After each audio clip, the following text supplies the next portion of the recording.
A paz de Deus e nosso Salvador Jesus Cristo a todos. Vamos continuar o estudo da Palavra de Deus, livro de Levítico, capítulo 2. No vídeo passado, nós estudamos o capítulo 1, que falava sobre os holocaustos, que era o sacrifício de animais que subiam como aroma suave diante de Deus. Era a transferência de pecados do nosso ser humano para um animal inocente. E pelo seu sangue, pelo seu sacrifício, nossos pecados eram expiados pelo sangue, né? Nossos pecados eram perdoados. Hoje, o sacrifício perfeito, o Cordeiro de Deus que veio tirar o pecado do mundo, ele já derramou o seu sangue na cruz. Todo aquele que nele crê tem os seus pecados perdoados pela expiação de Cristo, pelo sangue, tá bom? Pelo seu sangue precioso derramado na cruz. Então, todo aquele que aceitou Jesus Cristo, pelo seu sangue, tem os seus pecados limpos, perdoados. Então, devemos confessar nossos pecados a Ele para alcançarmos o perdão. Agora, no capítulo 2, nós vamos estudar sobre as ofertas de manjares, que são as primícias do que eles recebiam. É uma oferta de agradecimento, de reconhecimento que tudo que nós temos foi o Senhor que nos deu, né? Então vamos começar a leitura? Então no capítulo 2, verso 1. E quando alguma pessoa oferecer oferta de manjares ao Senhor, a sua oferta será de flor de farinha. Nela deitará azeite e porá o incenso sobre ela. Então eles tinham que dar a flor de farinha. A flor de farinha era a melhor farinha que eles tinham. Era uma farinha refinada, especial. Então a gente não pode dar qualquer coisa para o nosso Deus. A gente tem que dar o nosso melhor para Ele, né?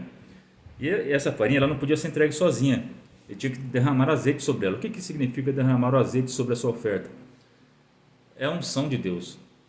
Você tem que estar cheio do Espírito Santo. Fazer isso com alegria, movido pelo Espírito. É o Espírito Santo que nos convence de ofertar. Daqui está escrito oferecer. Então nós oferecemos guiados pelo Espírito Santo. E isso é a unção do azeite em cima da farinha que você está ofertando, tá bom? Tanto faz sua oferta de dinheiro, ou se é de louvor, de súplicas, de agradecimentos ao teu Deus. Tem que derramar o azeite sobre ela. Não pode entregar ela de qualquer jeito. Então não pode entregar qualquer coisa para Deus. Tem que ser o melhor, tá bom? E também não pode entregar ela sem a unção de Deus, sem o Espírito Santo. Tem que ser guiado pelo Espírito para poder fazer isso, tá certo? Se você faz uma oferta para se exibir, a sua oferta não está sendo recebida. Mas se a sua oferta tem um azeite, que é uma oferta de amor, de reconhecimento verdadeiro, que você é grato a Deus por tudo que você tem, vai subir com uma aroma suave diante de Deus, tá bom? E aqui, ó, tinha que colocar incenso também. Você tem que orar. Antes de você fazer a sua oferta, faça uma oração. Senhor, eu vou te ofertar. Eu vou levar esse dinheiro na tua casa. Eu vou hoje na tua igreja para te agradecer e te louvar por todas as bênçãos que o Senhor tem dado na minha vida. Isso aqui é colocar incenso na tua oferta. Essas são as ofertas de manjares que o nosso Deus gosta de receber e está orientando o seu povo. Aqui, na época de Moisés, de forma física.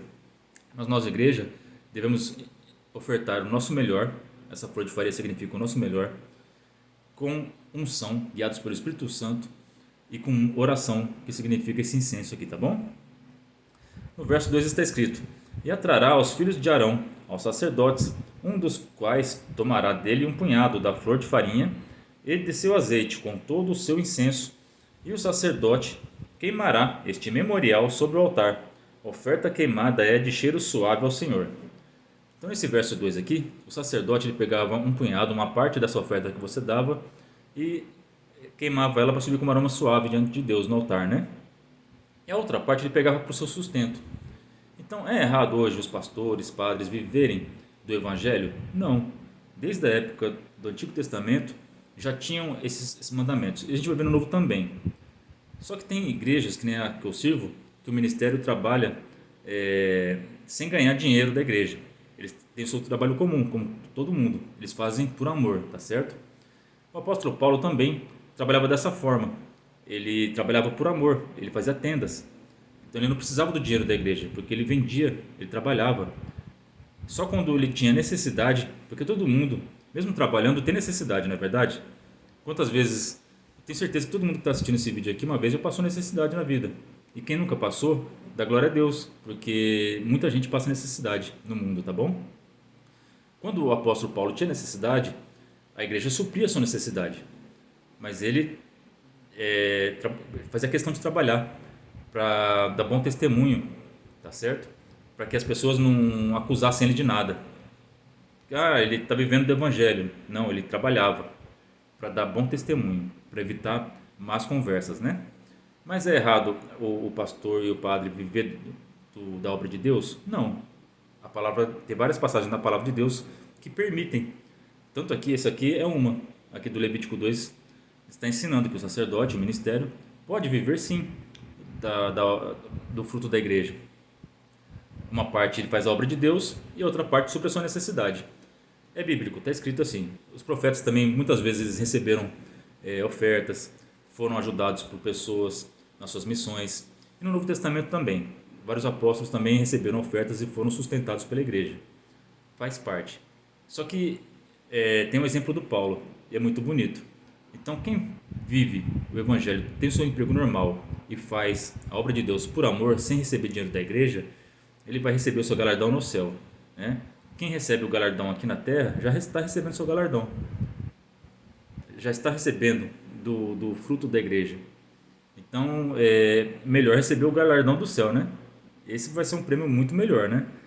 Mas não é errado, tá bom? Então não condene, tá? Fala, você está vivendo Não, é bíblico, tá bom?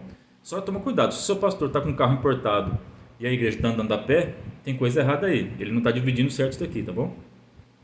Ele tem que viver, ele pode viver do dinheiro da igreja? Pode, mas com humildade. Porque ele tem que fazer primeiro a obra de Deus. E o que sobrar, está escrito aqui, o que sobrar, ele pode usar para o seu sustento, tá bom? O que sobrar.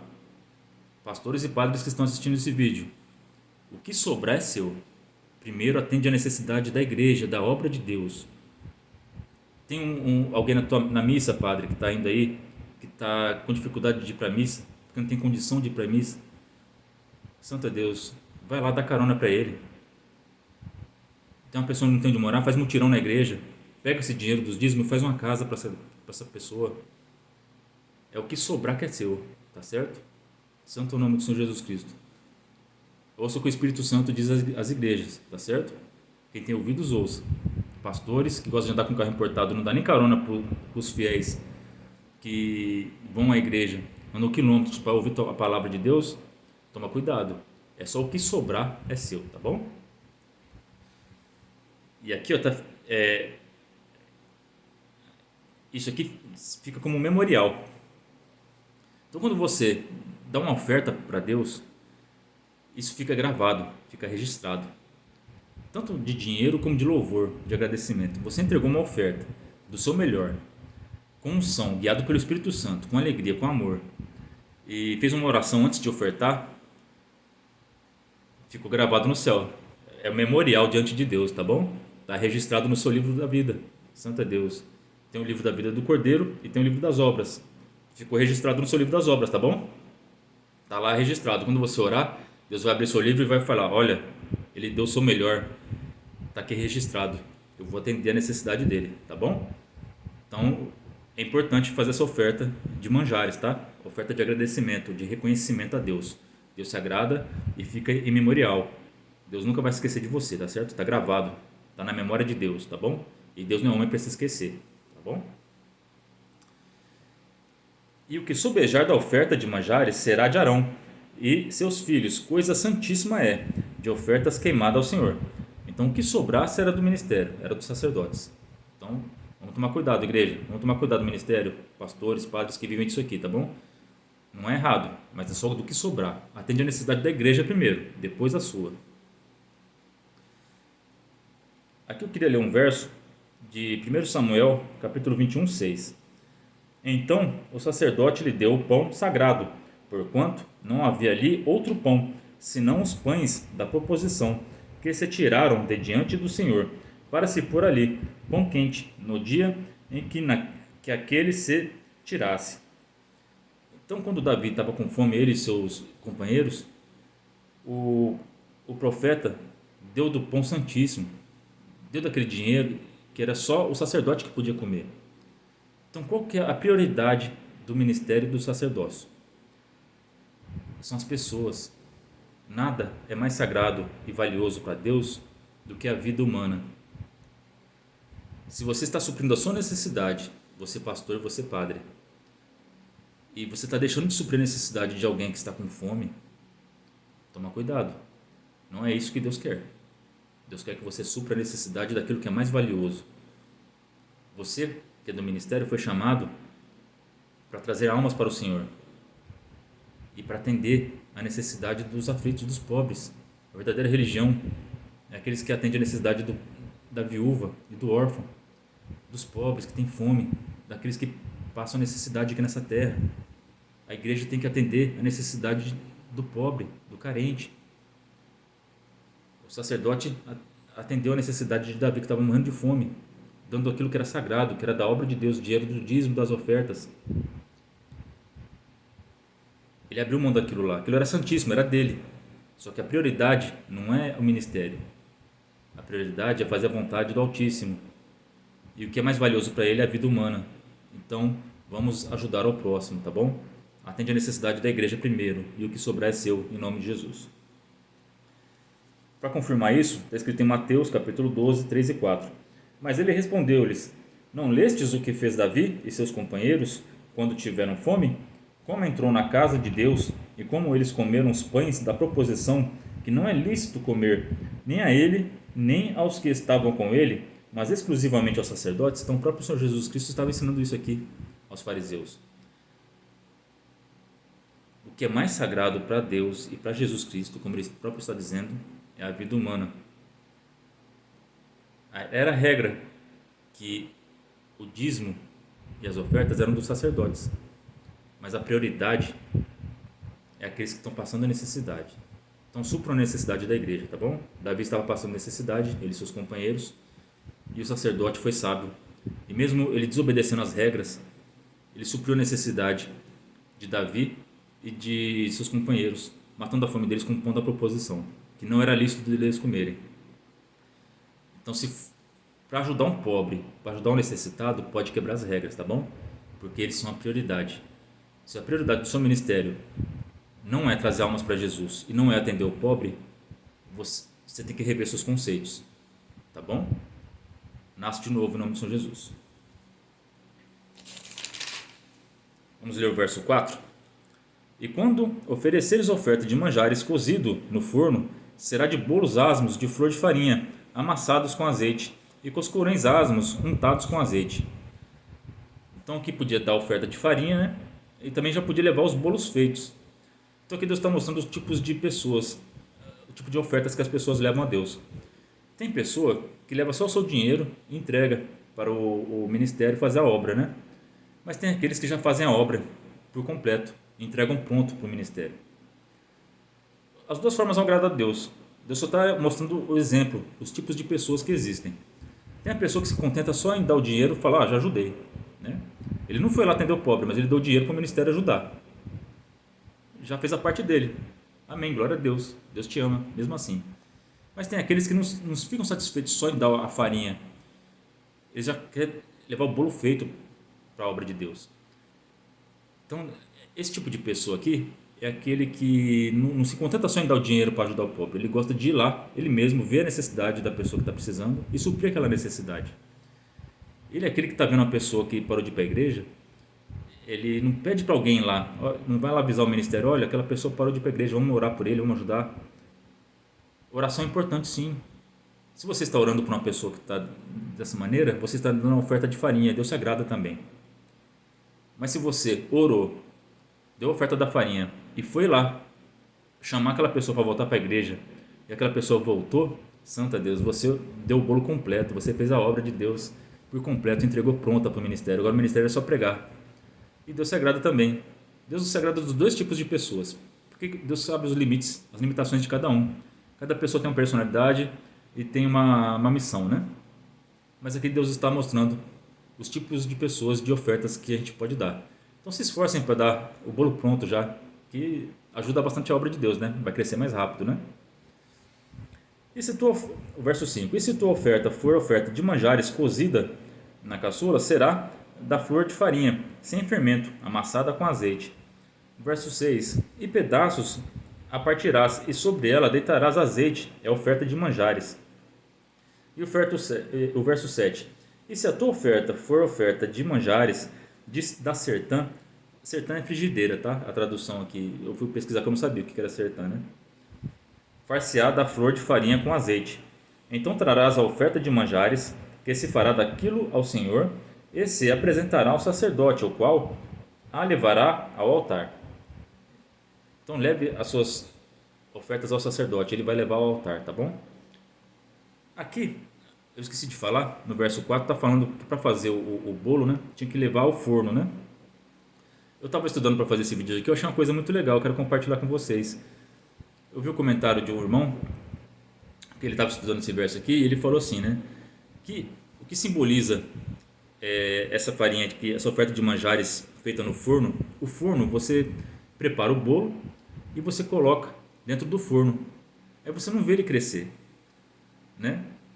Tá vendo lá queimado no fogo, tá sendo assado lá dentro do forno, mas você não vê eles transformaram o bolo, né? É isso aqui, ele comparou as pessoas que estão passando por provas internas, aquelas provas que ninguém vê.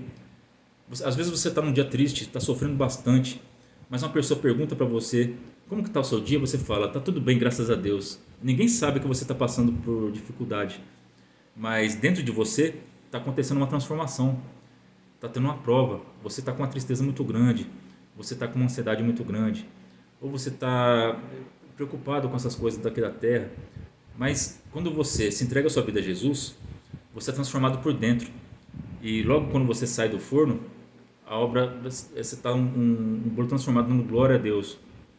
Então ninguém viu o que você passou, só Deus.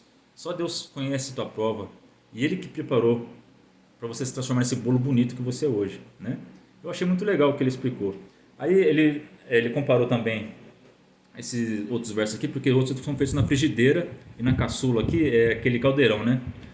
Então as outras ofertas que são feitas dessa maneira, você consegue ver o que está lá dentro. Então são aqueles problemas externos. A pessoa está vendo você passar uma necessidade, a pessoa está vendo você passar uma enfermidade. E depois que você supera tudo isso, você se transforma nessa oferta de manjares aqui, você dá agradecimento a Deus. Deus, eu passei. As pessoas viram todo o seu sofrimento e elas vão ver a obra completa na tua vida. Então achei muito legal isso daqui. Fez muito sentido para mim. Eu espero que vocês tenham gostado também. A gente tem que compartilhar os conhecimentos, tá bom? Tudo que a gente aprende, a gente tem que ensinar, né? Eu aprendi isso aqui, eu achei super legal. Me perdoe se eu não soube explicar direito, né? Mas pesquisem sobre isso daqui. É um assunto muito interessante, tá bom? No verso 9: E o sacerdote tomará daquela oferta de manjares o seu memorial e a queimará sobre o altar, oferta queimada de cheiro suave ao Senhor. Já expliquei, né? Então essas ofertas de agradecimento ficam em memorial. Está registrado no céu, tá bom? Em verso 10: E o que sobejar da oferta de manjares será de Arão e de seus filhos. Coisa santíssima é de ofertas queimadas ao Senhor. Eu já expliquei isso, né? Vamos para o verso 11. Nenhuma oferta de manjares que oferecerdes ao Senhor se fará com fermento, porque de nenhum fermento nem mel alguma oferecereis, oferta queimada ao Senhor. Então não era para colocar nem fermento nem mel. O fermento, ele, tanto no Novo Testamento como aqui, ele leveda a massa, né? Ele significa os pecados. Então a gente não pode estar fazendo oferta de agradecimento cheio de pecado, tá bom? A gente tem que estar fazendo uma oferta com oração, com santidade. Isso Deus recebe. Se você faz uma oferta, mas você está mentindo, está roubando, você está cheio de fermento. Então isso aqui não vai subir com uma aroma suave diante de Deus. Então primeiro se santifica, para de fazer suas práticas erradas, que você sabe, você lendo a palavra de Deus, você sabe que está errado. Para com isso, se arrepende, faz o holocausto, se arrepende, né? Aí depois você vem fazer as ofertas de manjares, tá bom? Aí Deus vai receber, tá certo? Vai subir com uma aroma suave. E o mel também, que o mel, quando eles preparavam esses bolos com mel, estragava mais rápido a massa, né? Então não era para colocar nem fermento nem mel. Isso aqui significa pecado, tá bom? Então não deem ofertas, não façam louvores, agradecimento a Deus com pecado, tá bom? Primeiro se santifica, pede perdão a Jesus Cristo, faz o holocausto primeiro para depois fazer as ofertas de manjares, tá certo? No verso 12: Deles oferecereis ao Senhor por oferta das primícias, porém sobre o altar não subirão por cheiro suave. Então eles podiam até dar o pão fermentado, o bolo fermentado, ou com mel, só que não no altar, tá certo? Eles podiam dar como primícias, como agradecimento. Então não faça oração para Deus, para o altar, tá certo? Quando você está em pecado, primeiro faz o holocausto primeiro, depois você pode orar para Deus, tá certo? Quando a sua consciência estiver limpa. quando você estiver santificado e perdoado por Jesus Cristo. Agora, as ofertas da primícia de reconhecimento, ajudar ao ministério, ajudar ao pobre, você pode dar, não tem restrição, pode fazer o tempo todo, tá certo? Mas quando você for se dirigir ao seu Deus, em oração, quando é para o altar, quando é para o Santíssimo, tanto para quem está ofertando como para o ministério que está pregando, tem que estar com o coração em ordem, tá certo? Primeiro faz o holocausto, pede perdão a Deus, depois vai atender o culto. Se você é ofertante, se você vai agradecer a Deus, cantar hino, contar testemunho e pagar um voto, faz isso em santidade. Primeiro se reconcilia com Deus, faz o holocausto, pede perdão a Jesus Cristo, a Deus em nome de Jesus, e depois faça a sua oração para Deus que será recebida, tá certo? No verso 13: e toda a oferta dos teus manjares salgarás com sal, e não deixarás faltar a tua oferta de manjares, o sal do concerto do teu Deus, em toda a sua oferta oferecerás saus. Então aqui o sal da aliança, né? Então nós somos o sal do mundo, né? Se o sal não tiver sabor, não serve para nada, né? Então a gente tem que ser o sal, tem que entregar com tempero, tem que fazer a diferença, tá certo? Se você vive de qualquer jeito, você não está salgado, você não está ajudando, não está temperando nada essa terra. Seja útil. Vamos salgar, vamos temperar. A gente tempera pela palavra, tá certo? No verso 14: e se ofereceres ao Senhor oferta de manjares das primícias, oferecerás a oferta de manjares das tuas primícias, de espigas verdes tostadas ao fogo, isto é, do grão trilhado de espigas verdes cheias. Verso 15: e sobre ele deitarás azeite, e porás sobre ela incenso, oferta de manjares. E o verso 16: assim o sacerdote queimará o seu memorial do seu grão trilhado, e o seu azeite, com todo o incenso, oferta queimada é ao Senhor. Então nós vimos aqui o capítulo 2 de Levítico, ofertas de manjares, né? Muito importante, muito bonito, aprendi muito com esse vídeo, com esse capítulo. Espero que vocês tenham aprendido e gostado também, tá certo? Só para encerrar aqui, eu quero ler Mateus capítulo 5, verso 13. Vós sois o sal da terra, e se o sal for insípido, com que se há de salgar? Para nada mais presta, senão para se lançar fora e ser pisado pelos homens. Então, você não quer ser lançado fora do reino dos céus, né? E ser pisado pelos homens. Você está sendo pisado? As pessoas estão passando por cima de você? As pessoas estão te humilhando? É porque você não é o sal da terra. Você está precisando ser temperado. Você está precisando da palavra de Deus. Encha da palavra de Deus e você vai ter sabor. E você vai ser diferenciado. E você vai ter uma função. E você será útil. E quem é útil, quem é sal da terra, não é pisado, tá bom? Pelo contrário. Santa Deus, aleluia. Você será muito útil. E por você, a vida das pessoas terá mais sabor. Elas serão mais felizes. Através de você. Santo é o nome do Senhor Jesus Cristo. Vidas serão transformadas. Em nome de Jesus. Vamos ler também 2 Reis, capítulo 2, 19 e 21. E os homens da cidade disseram a Eliseu: eis que boa é a habitação desta cidade, como o meu senhor vê, porém as águas são más e a terra é estéril. E ele disse: trazei-me uma salva nova e ponde sal nela. E lhe trouxeram. Então saiu ele ao manancial das águas e deitou sal nele e disse: assim diz o Senhor: sararei estas águas, não haverá mais nelas morte nem esterilidade. Então, aquele lugar que o profeta foi levado, as águas elas eram estéreis, não tinha vida naquela água nem naquela terra. E ele jogou sal lá e começou a ter vida. Mas eu faço a pergunta para vocês aqui, vocês leiam isso aqui, ó, 2 Reis 2, 19 e 21, leiam na casa de vocês. Foi o sal que tirou a esterilidade daquela água e daquela terra, ou foi a palavra de Deus? Então aqui ele está comparando. O sal é só um símbolo. Ele jogou sal, mas o sal não tem poder químico para transformar nada da vida para a água nem para a terra. O que curou aquela água, aquela terra? O que sarou? Foi a palavra do Senhor aqui, ó. Então saiu ele ao manancial das águas e deitou o sal nela, um símbolo. Tá? Ele jogou o sal, um símbolo. E disse: assim diz o Senhor: sararei estas águas, não haverá mais nelas morte nem esterilidade. Assim diz o Senhor. A palavra de Deus sarou aquelas águas e a esterilidade.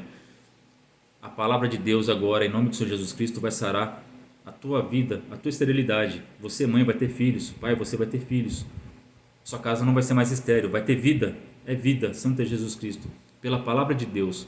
E vocês serão sal da terra e luz do mundo. E vocês vão trazer muita alegria para as pessoas que estão ao seu redor, em nome de Jesus. Glória ao nome santo do Senhor. Isaías capítulo 30, verso 24. Os bois e os jumentos que lavram a terra comerão forragem com sal, alimpada com pá e forquilha. Então, os animais, eles têm necessidade do sal para serem fortalecidos. Nós também temos a necessidade do sal, e o sal é a palavra de Deus. Em Ezequiel 16, verso 4. Quanto ao teu nascimento, no dia em que nasceste, não te foi cortado o umbigo, não foste lavada com água para te limpar, nem esfregada com sal, nem envolta em faixas. Então, sal, além de salgar, de dar sabor, ele também esteriliza, ele mata, tira tudo que não presta de você. A palavra também é assim. Quando nós escutamos a palavra de Deus, ela nos limpa por completo, tá bom? Igual o sal. Então, essa é a palavra de hoje. Deus abençoe a vida de todos vocês. Deus seja louvado.